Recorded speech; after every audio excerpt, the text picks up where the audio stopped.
લક્ષ્ય ન્યૂઝ, એક નજર, એક લક્ષ્ય.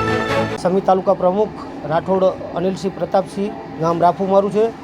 અને આજ રોજ અમારે 3 જિલ્લા પંચાયત પાટણ જિલ્લાની સમી તાલુકા સીટના દુધખા સમી તેમજ ગોચના સીટ 3 જિલ્લા પંચાયત સીટના ઉમેદવાર તેમજ 18 તાલુકા પંચાયત તેની નીચે જે સીટો આવે છે તેના ઉમેદવારો એમાં 70% આજ રોજ અમારે ફોર્મ રજૂ થઈ ગયા છે.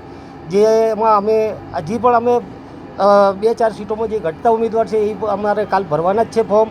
તો 18 સીટો ઉપર તાલુકા પંચાયતની આમ આદમી પાર્ટી દમખમથી લડી રહી છે. આ વખતે અમે દરેક સમાજને ન્યાય આપ્યો છે.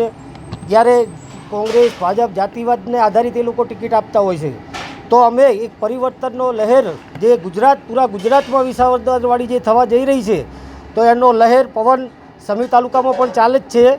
અને લોકો કહી રહ્યા છે અમને કે આ વખત તમે દમખમથી લડો, અમે તમારી સાથે છીએ. તો અમે દરેક જનતાને નમ્ર વિનંતી અપીલ કરીએ છીએ.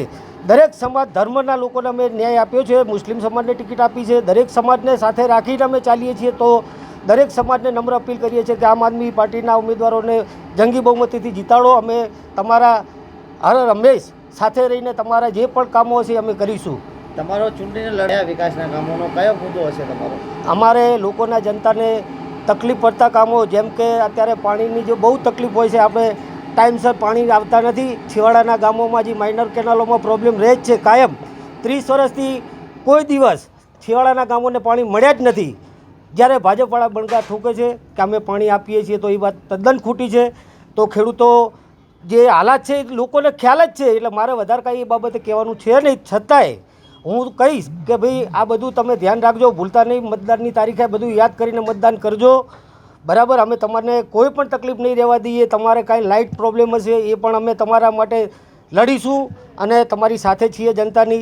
બસ તમે સપોર્ટ કરો અમને, એવી આપ સૌને ફરીથી હું નમ્ર વિનંતી કરું છું. આમ આદમી પાર્ટી જંગી બહુમતીથી જીતશે, એમાં કોઈ શંકાને સ્થાન નથી. એટલે આ વખત જનતાએ પણ મૂડ બનાવી લીધો છે, લોકોએ મૂડ બનાવી લીધો છે. તમે સમજો, આમ આદમી પાર્ટીના ઉમેદવારો લોકો કહેતા હતા કે નહીં મળે, તો આજે 70% અમારા ફોર્મ રજૂ થઈ ગયા છે. તો અમે આમ આદમી પાર્ટી જંગી બહુમતીથી દરેક સીટ ઉપર અમારા ઉમેદવાર લડશે.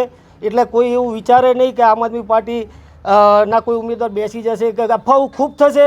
ત્યારે તમને હું મીડિયા મારફતે કહું છું, તો કોઈ એ પાછું પડવાનું કોઈ ઉમેદવાર નહીં થતું નથી, કે જનતા પણ સાવકોટમાં છે જ. એટલે અમે આમ આદમી પાર્ટીના દરેક ઉમેદવાર જંગી બહુમતીથી જીતશે. 18 સીટો તાલુકા આમ આદમી પાર્ટી અત્યારે 18 સીટમાં 4 સીટો જે બાકી છે એમાં અમે અત્યારે હાલ જે કાલે કઈ રીતના અમારે સમીકરણને આધારિત અમે પણ થોડું જોઈ રહ્યા છીએ, ચર્ચા કરી રહ્યા છીએ. અમુક સમાજને જે પણ અત્યારે આવે છે એમાં અમે વાત કરીને અમને કાલે ટિકિટ આપીએ, પછી અમે કાલે તમને વધુ માહિતી આપશું આ બાબતે. અમારે તો આજે પૂરો વિશ્વાસ છે કે જનતા આજે અમારી સાથે છે, કારણ કે જનતા જ કહી રહી છે કે હવે આ વખત વિસાવદરવાળી થશે. તો બસ હવે તમે પણ સમજો જ છો કે આ વખત શું રિઝલ્ટ આવશે એમ. ઓકે. ઓકે.